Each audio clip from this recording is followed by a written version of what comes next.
Hello student, good morning to all of you.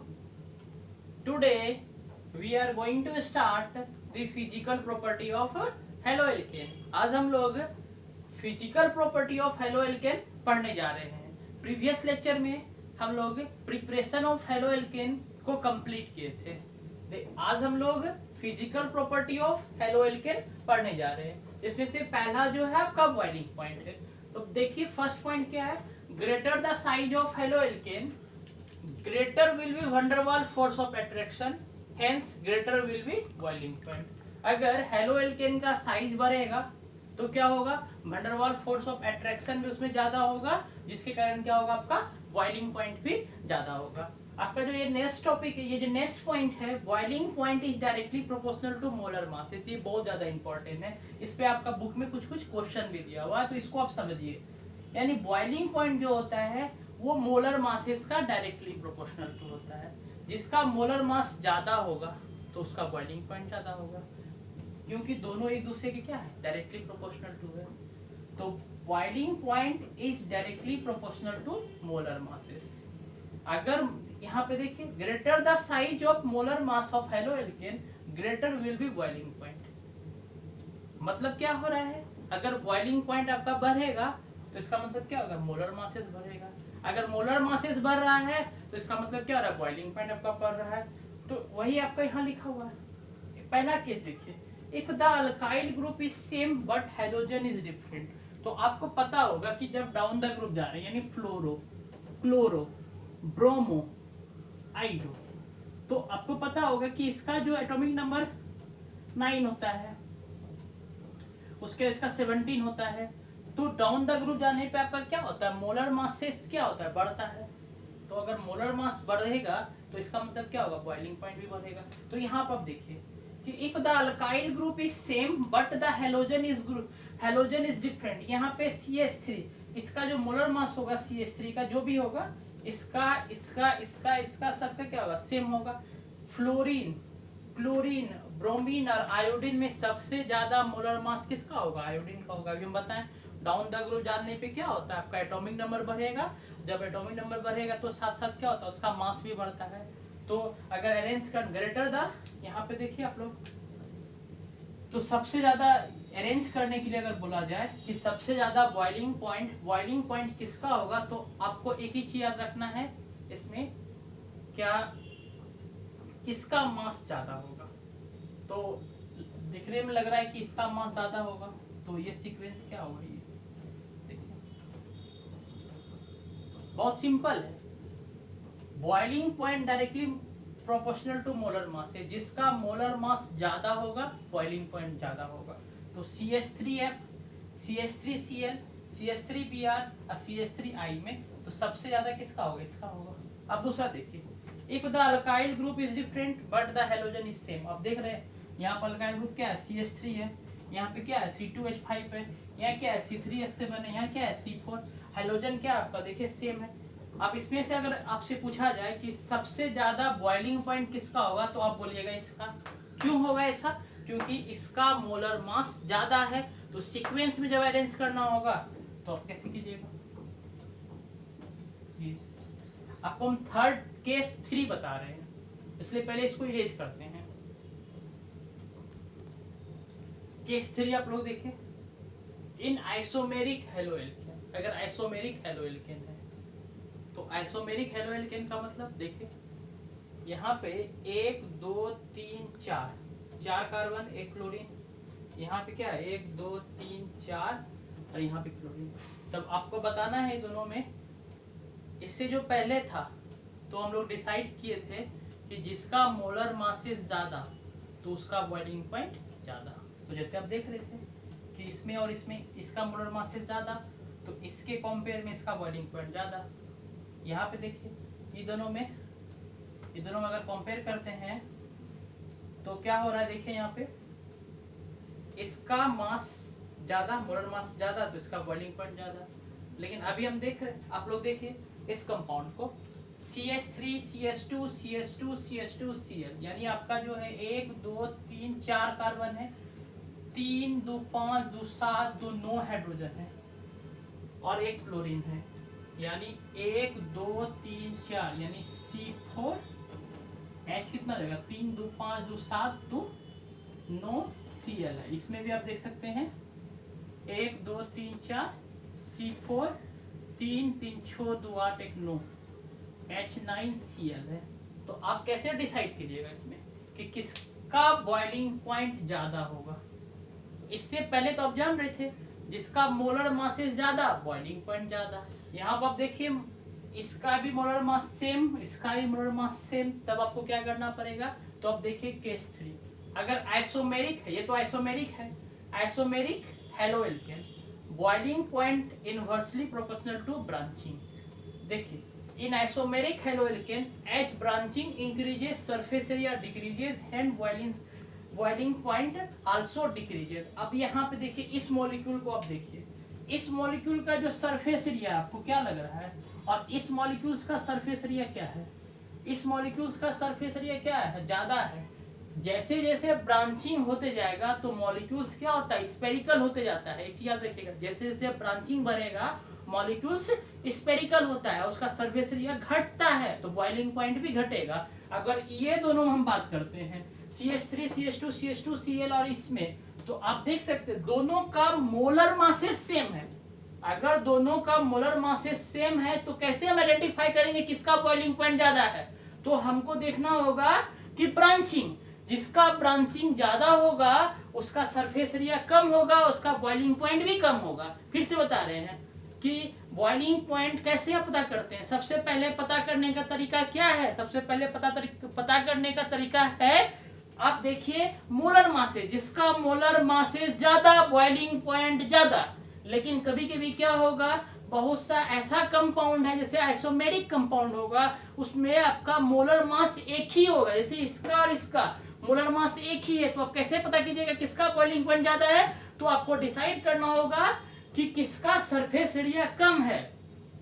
तो अभी आप देखिए, और एक बात, सरफेस एरिया कैसे जानिएगा, जैसे जैसे मॉलिक्यूल्स में ब्रांचिंग बढ़ेगा तो उसका सरफेस एरिया घटेगा, और सरफेस एरिया घटेगा तो बॉइलिंग पॉइंट भी आपका घटेगा। तो आप यहाँ पे देखिए इस मॉलिक्यूल और इस मॉलिक्यूल दोनों में क्या है, दोनों का मोलर मास सेम है, ठीक है। लेकिन इसका और इसका, ये दोनों में इसका सरफेस एरिया कम है क्योंकि इसमें एक ब्रांचिंग है। इसका सरफेस एरिया कम है, इसका सरफेस एरिया ज्यादा है। अब हम यहाँ लिख दिए हैं boiling point inversely proportional to branching. जैसे जैसे ब्रांचिंग होगा बॉइलिंग पॉइंट आपका घटेगा।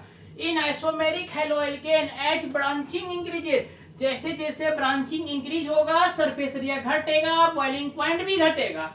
तो यहाँ पे आप देखिए ये दोनों में, तो किसका बॉइलिंग पॉइंट ज्यादा होगा, इसका बॉइलिंग पॉइंट ज्यादा होगा और इसका बॉइलिंग पॉइंट कम होगा। क्यों कम होगा, क्योंकि ये क्या है, स्पेरिकल है, इसमें क्या है, ब्रांचिंग है और इसमें ब्रांचिंग नहीं है। इसका सरफेस एरिया क्या है, कम है, इसका सरफेस एरिया ज्यादा है। अगर सरफेस एरिया घटेगा तो बॉइलिंग पॉइंट भी घटेगा।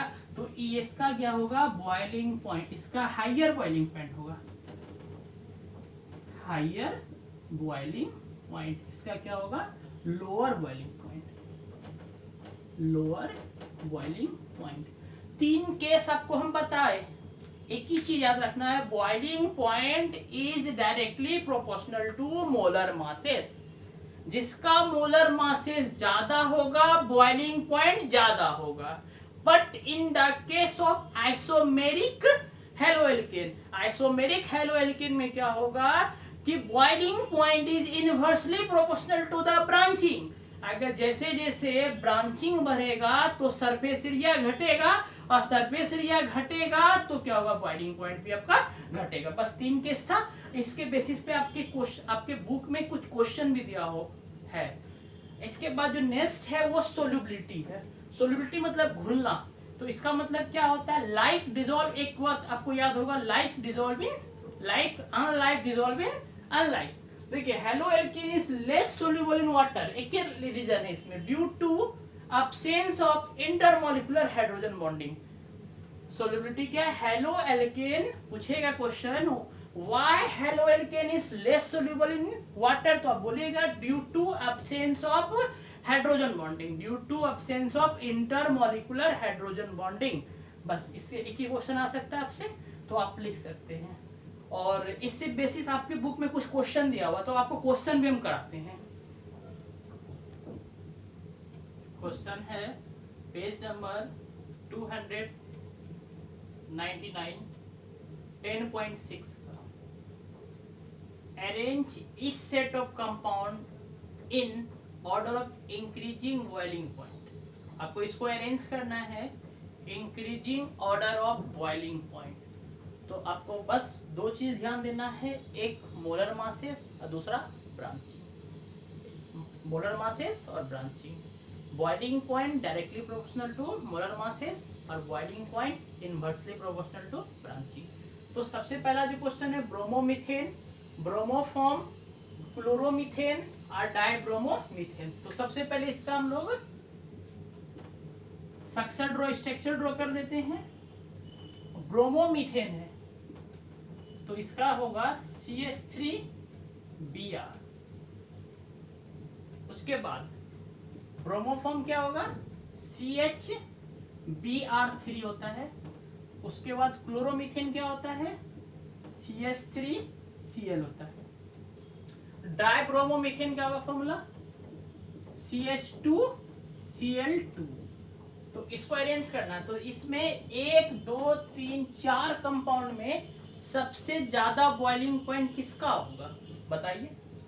CH3Br है, CHBr3 है, CH3Cl है, CH2Cl। तो सबसे ज्यादा हमको लग रहा है इसका होगा।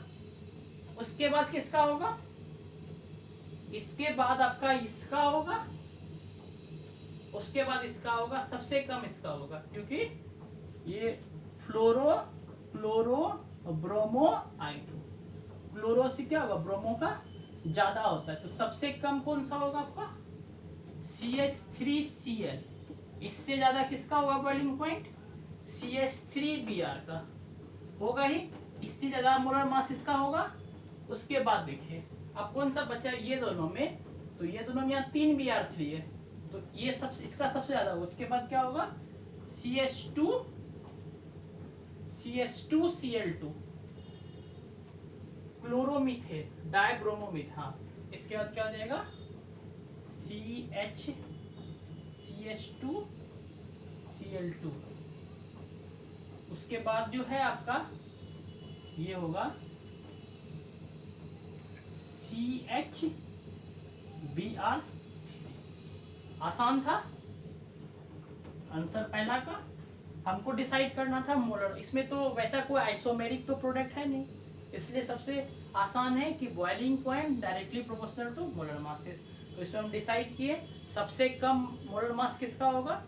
तो हम देख लिए कि सबसे कम मोलर मास जिसका होगा वही उसका सबसे कम बॉइलिंग पॉइंट होगा। तो आपका देखिए ये हो गया एक नंबर। उसके बाद इससे ज्यादा किसका, इसका है। इससे ज्यादा किसका, इसका है। उसके लास्ट इसका। अब यहाँ पे देखिए आंसर 2 का देखिए, इसका भी हम लोग पहले स्ट्रक्चर ड्रॉ करते हैं। 1 क्लोरोप्रोपेन यानी CH3 CH2 CH2Cl हो गया, क्लोरो ग्रुप प्रोपेन 1 2 3। उसके बाद क्या, आइसोप्रोपाइल क्लोराइड। इसके बाद है CH3 आइसो ग्रुप है, Cl लगा दिए, प्रोपाइल यानी CH3। इसके बाद क्या, 1 क्लोरोब्यूटेन यानी CH3 CH2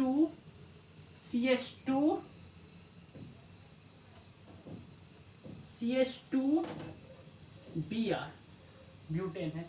तो आपको ये 3 में बताना है कि सबसे ज्यादा बॉइलिंग पॉइंट किसका होगा। तो आप ध्यान दीजिए 1 2 3 कार्बन है, Cl लगा हुआ है। यहाँ क्या है, 1 2 3 कार्बन है, Cl लगा हुआ है। यहाँ 1 2 3 4 कार्बन है, Br है। तो मतलब कि सबसे ज्यादा तो इसका होगा, क्योंकि इसका मोलर मासेस क्या होगा सबसे ज्यादा, क्योंकि ये 4 कार्बन है, Br है, बाकी सब तो 3 ही कार्बन है। तो इसलिए इसका बॉइलिंग पॉइंट क्या होगा, सबसे ज्यादा होगा ये दोनों। अब देखिए यहाँ पे आपका वही केस, 1 2 3 3 कार्बन 3 3 6, यानी यहाँ पे हो गया 3 कार्बन, हाइड्रोजन संख्या कितना हो गया, 3 2 5 2 7। और यहाँ पे देखिए 1 2 3 कार्बन, हाइड्रोजन कितना, 3 3 6 1 7, यानी Cl। आप देखिए दोनों का मोलर मास क्या है, बराबर है, इक्वल है। तो हम आपको बताए थे इसके प्रीवियस क्लास, अगर दोनों का मोलर मास क्या है, अगर बराबर हो तो हम लोग देखेंगे आइसोमेरिक प्रोडक्ट। किसका सरफेस एरिया कम है, तो हम देखेंगे जिसका सरफेस एरिया कम होगा तो उसका बॉइलिंग पॉइंट क्या होगा, कम होगा। तो अभी देख रहे हैं इसमें से आप देख सकते हैं कि इसका जो है सरफेस एरिया जो है कम है, इसका सरफेस एरिया क्या है, ज्यादा है। इसका जब सरफेस एरिया ज्यादा है तो इसका बॉइलिंग पॉइंट क्या होगा, ज्यादा होगा। इसका बॉइलिंग पॉइंट क्या होगा, कम होगा। तो अब हमको जब अरेंज करने के लिए बोला जाए तो इसका आंसर क्या लिखेंगे। अब सबसे पहले कौन सा हो जाएगा, इसका सब ब्रांच, क्या बताते हैं, ब्रांचिंग होगा तो सरफेस एरिया क्या होगा, घटेगा। और सरफेस एरिया घटेगा तो उसका बॉइलिंग पॉइंट घटेगा। तो अब यहाँ पे देखिए इसका बॉइलिंग पॉइंट सबसे कम होगा आपका CH3 CHCl, उसके बाद CH3, इससे ज्यादा किसका होगा, इसका होगा CH3 CH2 CH2Cl, इसके बाद किसका होगा CH3 CH2 CH2 CH2। बस दो चीज आपको याद रखना है, एक तो बता दिया boiling point directly proportional to molar masses, और दूसरा boiling point inversely proportional to branching. जैसे जैसे कंपाउंड में ब्रांचिंग बढ़ेगा सरफेस एरिया घटेगा, और सरफेस एरिया घटेगा तो बॉइलिंग पॉइंट भी आपका घटेगा। That's all, thank you.